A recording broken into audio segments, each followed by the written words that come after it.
Hola, ¿qué tal? Bienvenidos al Noticiero Científico y Cultural Iberoamericano NSC.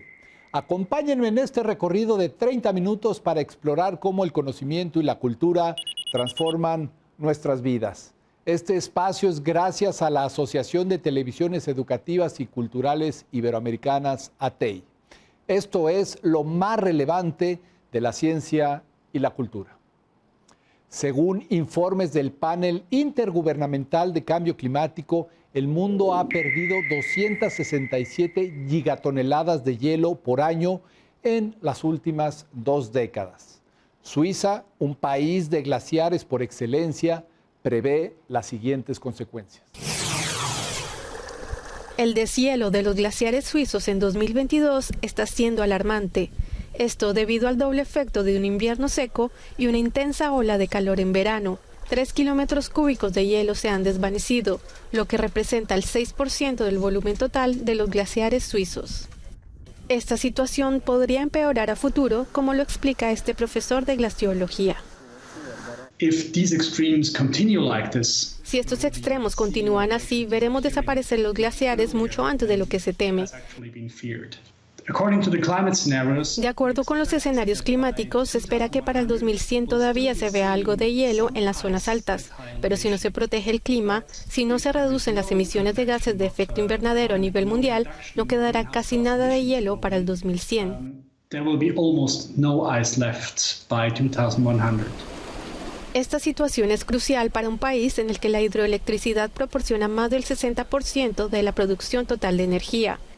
Según el profesor de glaciología, si dentro de 50 años se dieran las mismas condiciones meteorológicas, los glaciares desaparecerían prácticamente y por tanto no podrían suministrar agua. Un tema fundamental para garantizar la seguridad hídrica es el tratamiento de aguas residuales, pues la disponibilidad del líquido será cada vez más reducida. De ahí la importancia del desarrollo de conocimiento científico para encontrar nuevos procesos. La siguiente obra abona en este sentido. Soy investigadora asociada de un proyecto de CONACYT sobre la intensificación de los procesos electroquímicos de oxidación avanzada aquí en el Centro Conjunto de Investigación en Química Sustentable. Pues el nombre del libro es Procesos de oxidación avanzada en el tratamiento de aguas. En él podemos encontrar desde fundamentos teóricos hasta ejemplos de aplicación, ya sea revisiones bibliográficas o algunos ejemplos que los autores quisieron compartir con el lector. También pues nos narra todas las ventajas de trabajar con este tipo de procesos que existen frente a los tratamientos convencionales, los retos que se presentan en esta área y algunos capítulos también incluyen aspectos económicos. Entonces pues es un libro bastante completo de manera introductoria hacia los procesos de oxidación avanzada. Pues dentro del libro, nosotros, el doctor Carlos Eduardo Barrera Díaz y yo, somos compiladores, entonces nos dedicamos a primero invitar a los autores, posteriormente darles a conocer pues de qué se iba a hablar en el libro como tal, qué tenía que cumplir su capítulo. Después hacer nosotros la revisión del contenido, el formato, el lenguaje y la extensión de los capítulos. Pues este logro representó para mí pues prácticamente el cumplir un sueño. Desde pequeña pues yo quería dedicarme a esta parte de la ciencia, por eso decidí estudiar ingeniería química y también por eso decidí pues como dedicarme un poco más hacia el área de la investigación y no necesariamente a la industria. Entonces la publicación de ese libro pues representa eso, es un trabajo, un esfuerzo de muchos autores que son especialistas en ese tema y que nos dan una revisión completa de todos estos procesos, de cómo se aplican y de los porcentajes de remociones que podemos alcanzar y cómo impactan a nivel social y educativo y económico en el país. Creo que es un libro muy completo que cuando tú estás estudiando un posgrado o como investigador agradeces que exista, pues es una revisión donde se tienen fundamentos teóricos, pero también muchos ejemplos de trabajos previos. Entonces, si tú quieres enfocar como tu proyecto de investigación hacia esa área, el encontrar pues un trabajo que ya responda a preguntas de investigación previa y te dé pautas a nuevas dudas o preguntas o poder aportar en el área, pues es muy enriquecedor. Entonces los invito a que lean el libro, se encuentra en las plataformas de la universidad y en las bibliotecas. Somos UAMX. Según la Organización de las Naciones Unidas para la Alimentación y la Agricultura, la industria cárnica es uno de los sectores que más contribuye al cambio climático, con el 14.5% del total de las emisiones. ¿Existe alternativa para los paladares carnívoros? Esto no es carne, pero eso no es lo más sorprendente. Estos platos de origen vegetal tampoco salen de una cocina tradicional, sino de una impresora 3D. Y su destino son restaurantes en toda Europa, o al menos ese es el plan de la empresa emergente israelí Redefine Meat. Su apuesta, que su sabor sea igual al de la carne. Aquí estudiamos la carne animal, la textura, la consistencia, la terneza, la jugosidad, todas las propiedades que proporcionan a la carne su dimensión sensorial, y luego sabemos cómo imitarla en nuestra carne. El producto se elabora con soja, guisantes y garbanzos, entre otros. Con los mismos ingredientes, muchos otros alcanzaron grandes logros en cuanto a sabor. Pero aquí prestan especial atención a la apariencia de la carne. A la hora de crear mi filete, tengo una biblioteca con algunos parámetros. Puedo elegir cada uno de ellos y ajustarlos a lo que quiero. Eso me permite definir el tipo de marmoleado, la grasa interna o la externa. Efectivamente, su aspecto es el de la carne real. ¿Pero podrán convencer a los paladares de los consumidores en Alemania, Francia o Italia? Se considera que si el cemento fuera un país, sería el tercer emisor más grande del mundo, solo detrás de China y los Estados Unidos. Con esto en mente, una iniciativa en Irán ha recuperado técnicas tradicionales de construcción con múltiples beneficios para la población y para el ambiente. Un cambio en la construcción para ayudar al medio ambiente. Las casas construidas con cemento están por todas partes en Irak, pero en la ciudad de Agra, en el norte del país, prefieren utilizar piedras, una decisión que trae beneficios en la lucha contra el cambio climático. La localidad, fundada hace más de 2.700 años en la ladera de una montaña de difícil acceso, se sitúa en la región del Kurdistán, que al igual que el resto del país, sufre de un aumento de las temperaturas y de la escasez de agua.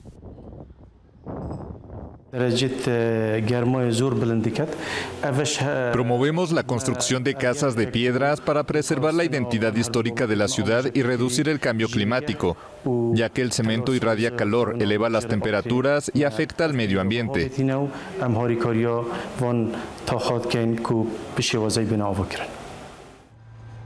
Irak es uno de los 5 países del mundo más expuestos a los efectos del cambio climático, según la ONU. Y ante el letargo de las autoridades, Agra, con 100.000 habitantes, decidió apoyarse en técnicas ancestrales para enfrentar estas consecuencias.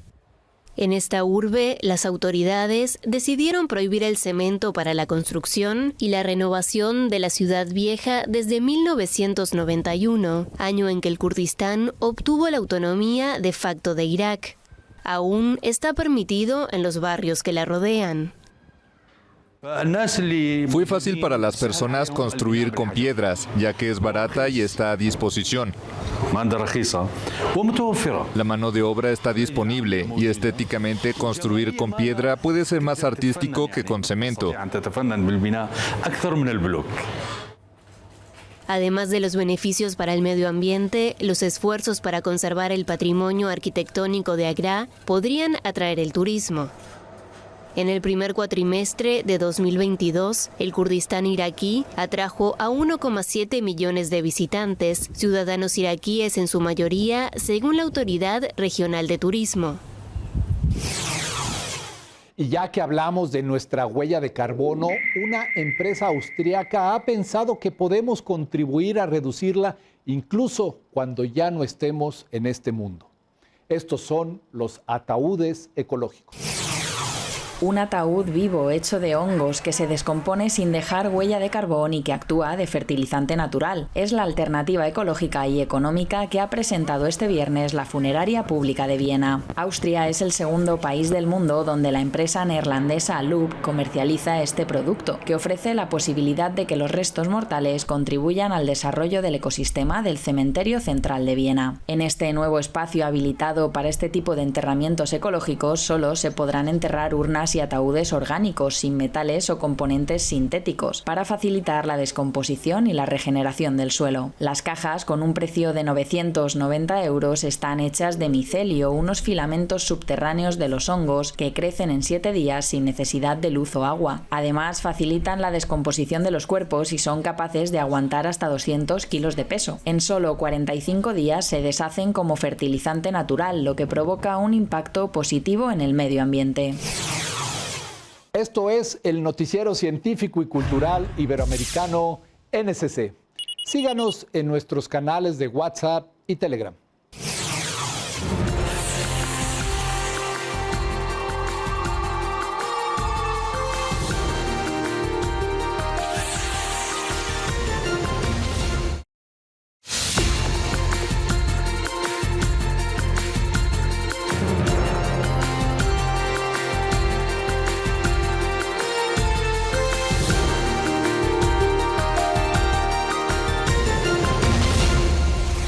La intersección entre la inteligencia artificial y la producción urbana agrícola se avisora como una fórmula que podría garantizar el alimento en el futuro con menor impacto ambiental.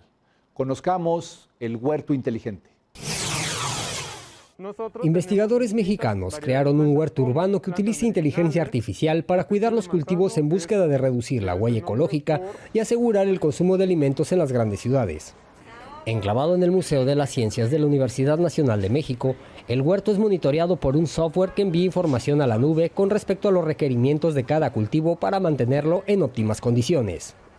Lo que tenemos aquí es una colaboración con Microsoft y por eso le llamamos el huerto inteligente. Tenemos unas cámaras que pueden enfocarse en las plantas y que pueden detectar ciertas condiciones que en donde tenemos que poner atención. Por ejemplo, la coloración puede indicar una falta de agua o un exceso de agua o una falta de abono. Entonces, a partir de esa información pueden decidir, ok, voy a actuar en consecuencia para que esté más rebosante la planta. Entonces, no nada más es la ciencia que está detrás de la información que se requiere para que el huerto florezca, sino también de la tecnología que nos puede ayudar para tomar las mejores decisiones para que las plantas justamente estén en las mejores condiciones. Asimismo, Hernández detalló que las cámaras de video verifican la coloración de las hojas y en caso de detectar algo atípico, se manda un aviso para hacer lo necesario y lograr que la planta no muera. Tenemos un código QR en donde está la información de estas plantas en específico, ¿no? Están alojadas en una nube de Microsoft y podemos acceder a esa información y tenerla a la mano. El proyecto, que utiliza tecnología de punta, reiteró Hernández, ayuda a la toma de decisiones adecuada para el buen desarrollo del huerto y a reducir el impacto de la huella ecológica en México. Además, este tipo de plantaciones urbanas podrían abastecer a comunidades vulnerables que no tienen acceso a ciertos alimentos o productos de la canasta básica debido a la inflación. Por lo anterior, la subdirectora recomendó hacer huertos comunitarios en los edificios donde se pueden colgar macetas y producir albahaca, orégano, etc. Y al mismo tiempo luchar contra la pobreza en el país. Y no nos damos cuenta que actualmente mucha gente está sin alimento. Entonces, nuevamente reitero, este tipo de huertos, yo creo que si en verdad los aplicáramos en las casas, habría más productos, más alimentos y menos pobreza y menos hambre y menos todo lo que atrae. Otra de las ventajas del huerto es que los alimentos no deben transportarse desde lejos y sus costos no tienen que elevarse ni utilizar combustibles que contaminan para poder llegar a su destino. La Organización de las Naciones Unidas para la Alimentación y la Agricultura promueve este tipo de cultivos urbanos aduciendo sus múltiples virtudes, como que un metro cuadrado de huerto citadino es capaz de producir hasta 20 kilogramos de vegetales al año, es decir, hasta 15 veces más de lo que suele recolectarse en fincas rurales. Con información de la oficina en la Ciudad de México, Noticias Xinhua. El monitoreo minucioso de la actividad marítima forma parte de la protección y conservación de los mares y también de la seguridad de este sector industrial. Para ello, en la Unión Europea se utiliza tecnología de punta. Cada embarcación, a partir de cierto tamaño y dependiendo de su tipo, debe, de acuerdo a ciertas convenciones internacionales que existen, transmitir una señal de radio. Y dentro de esa señal de radio tenemos la identificación de la embarcación, así como las coordenadas de la embarcación y su velocidad, su rumbo e información sobre hacia dónde se dirige. Lo que hace la EMSA es centralizar toda esa información que recopilan los Estados miembros. Lo centralizamos una vez y fusionamos toda esa información para crear una sola imagen marítima combinada. Eso lo hace mucho más eficiente porque compartimos toda la información entre todos los diferentes Estados miembros, pero también significa menos errores. Esta información es transmitida por los barcos a través de diferentes sistemas. En la Unión Europea, alrededor de la costa, hay una red de torres que se llama SafeSeaNet, que detectan estas señales retransmitidas por los buques. La misma tecnología que usan esas torres, que se llama AIS, también se instala en los satélites. La EMSA recibe de los Estados miembros que tienen programas espaciales nacionales que recopilan esta información, pero también del sector comercial, esta información del AIS por satélite, y la fusionamos en una sola imagen. Así que siempre tenemos la posición más actualizada para un solo barco, independientemente de la diferente fuente de la que provenga. Los Estados miembros también comparten mucha información sobre seguridad. Por ejemplo, ¿transporta el buque algún material peligroso?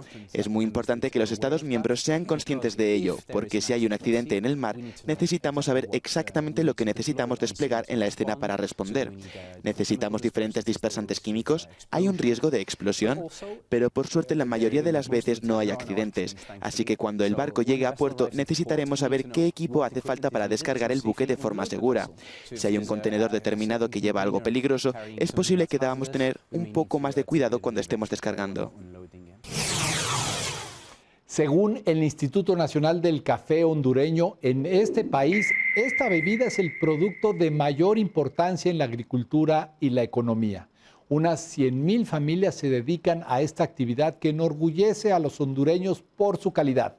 Estos son algunos de sus secretos. Honduras es un país prolífico en la producción de café. Ocupa el 5º lugar a nivel mundial. Es el mayor productor de América Central y el 3º de América Latina. Es un país con una importante industria cafetera y una población de pequeños productores. Pero nuestro café no tiene nada que envidiarle al café, a los cafés de afuera. Son cafés de exportación, es un café que taza limpia. El café que usamos es un blend o una mezcla entre café Borbón, Pacamara y también tenemos Catuaí. Entonces ese blend y ese tueste entre medio oscuro es el que hace que el café sea delicioso y sepa muy bien. Según una leyenda, fue un joven pastor yemení llamado Kaldi quien descubrió la planta del café. Kaldi observó un comportamiento extraño en su rebaño, que brincaba y saltaba enérgicamente tras ingerir los frutos rojos de un arbusto hasta entonces desconocido. Sorprendido por este hecho, el pastor arrancó varios frutos y se los mostró a un superior religioso de un convento cercano. Y él llevó esas bayas a los monjes y obviamente cuando hicieron la infusión con los frutos rojos no sabía nada bien. Se molestaron con Kaldi y tiraron las bayas al fuego. Cuando empezó a salir o a emanar el olor del café tostado, ellos empezaron a sacar los granos de café, los pusieron a moler y se empezaron a hacer las infusiones y descubrieron que el café les daba esa potencialidad de tener la mente despierta, de tener su cuerpo en constante movimiento y poder así orar todo el tiempo que ellos quisieran. En un rincón de la ciudad de Santa Rosa de Copán, ubicada al occidente de Honduras, encontramos lugares únicos como Caldi's Coffee, donde sirven el mejor café del mundo, no solo importados, sino 100% hondureños. Salomé Cardosa arriesgó y acertó al ofrecer en este pequeño pueblo uno de los cafés más caros del mundo, el Kopi Luwak. Dijimos, pues, algo extraño, nos vamos a arriesgar y vamos a ver si a la gente le interesa. Y así fue como nosotros hicimos esa improvisación, pero a la vez creo que en todo Centroamérica somos el único café que tiene ese producto. Entonces, mucha gente viene aquí solamente por curiosidad de probar el café. De esta forma, estos rincones pintorescos llenos de arte no solo ofrecen café en una taza, también ofrecen historia. Y es que en cada menú podemos encontrar una parte de cada leyenda del producto que se consume. Al café americano se le puso así porque en la Segunda Guerra Mundial los estadounidenses fueron a pelear a Europa y pues en Europa toman mucho espresso y el espresso es un café muy fuerte y amargo, entonces ellos servían agua y entonces le echaban agua hirviendo al espresso y decían a lo americano, y de esa forma fue que el café se fue llamando así. Desde Honduras para el Noticiero Científico y Cultural Iberoamericano NSC informó Andrea Torres de STVE. En Colombia hay 4.270 especies de orquídeas registradas y de ellas 1.572 son endémicas, es decir, originarias de la región. De ahí el culto e interés que despierta esta familia de plantas caracterizada por la complejidad de sus flores. Conocida como la flor nacional, la orquídea se caracteriza por su diversidad en colores, tamaños y formas, siendo esta una de las flores que crecen en distintas regiones del país y el mundo. Tuvimos entre el 22 y el 25 de septiembre la versión número 19 de la Exposición Nacional de Orquídeas, un evento realizado en alianza con la Asociación Bogotana de Orquideología, donde participaron 10 asociaciones de todo el país trayendo sus mejores ejemplares. Tuvimos cerca de 18.000 visitantes que se deleitaron con la magia que tienen las orquídeas, con su belleza, con su color. Estas flores tienen una larga vida entre 50 a 80 años, ya que algunas crecen en los árboles y se alimentan de los mismos. Los colores e historia permiten que el público se interese por preservarlas. Y representatividad de las especies en los pisos térmicos. Bueno, pues hay unas especies que definitivamente tienen condiciones especiales para sobrevivir en ciertos ambientes. En las zonas bajas, pues bueno, hay grupos representativos de plantas, digamos que sí, que solamente se encuentran en esas zonas, en zonas bajas, zonas intermedias y zonas altas. Por ejemplo, en zonas bajas secas es común encontrar géneros como Catasetum, como Catleya, por ejemplo, que es nuestra flor nacional. Durante todo el mes se celebra la autenticidad colombiana con muestras de teatro, conferencias de sostenibilidad y otras actividades apoyadas por la Asociación Bogotana de Orquideología y la Alcaldía de la capital. Muchas gracias por acompañarnos en el Noticiero Científico y Cultural Iberoamericano NSC. Agradecemos a los socios de ATEI que a través de sus plataformas hagan posible este noticiero, al igual que a las agencias informativas AFP, EFE, Notimex, Xinhua, Euronews y Deutsche Welle. Soy Iván Carrillo, los invito a visitar nuestra página noticiasnsc.com y a utilizar nuestra aplicación. La próxima emisión, más información científica y cultural.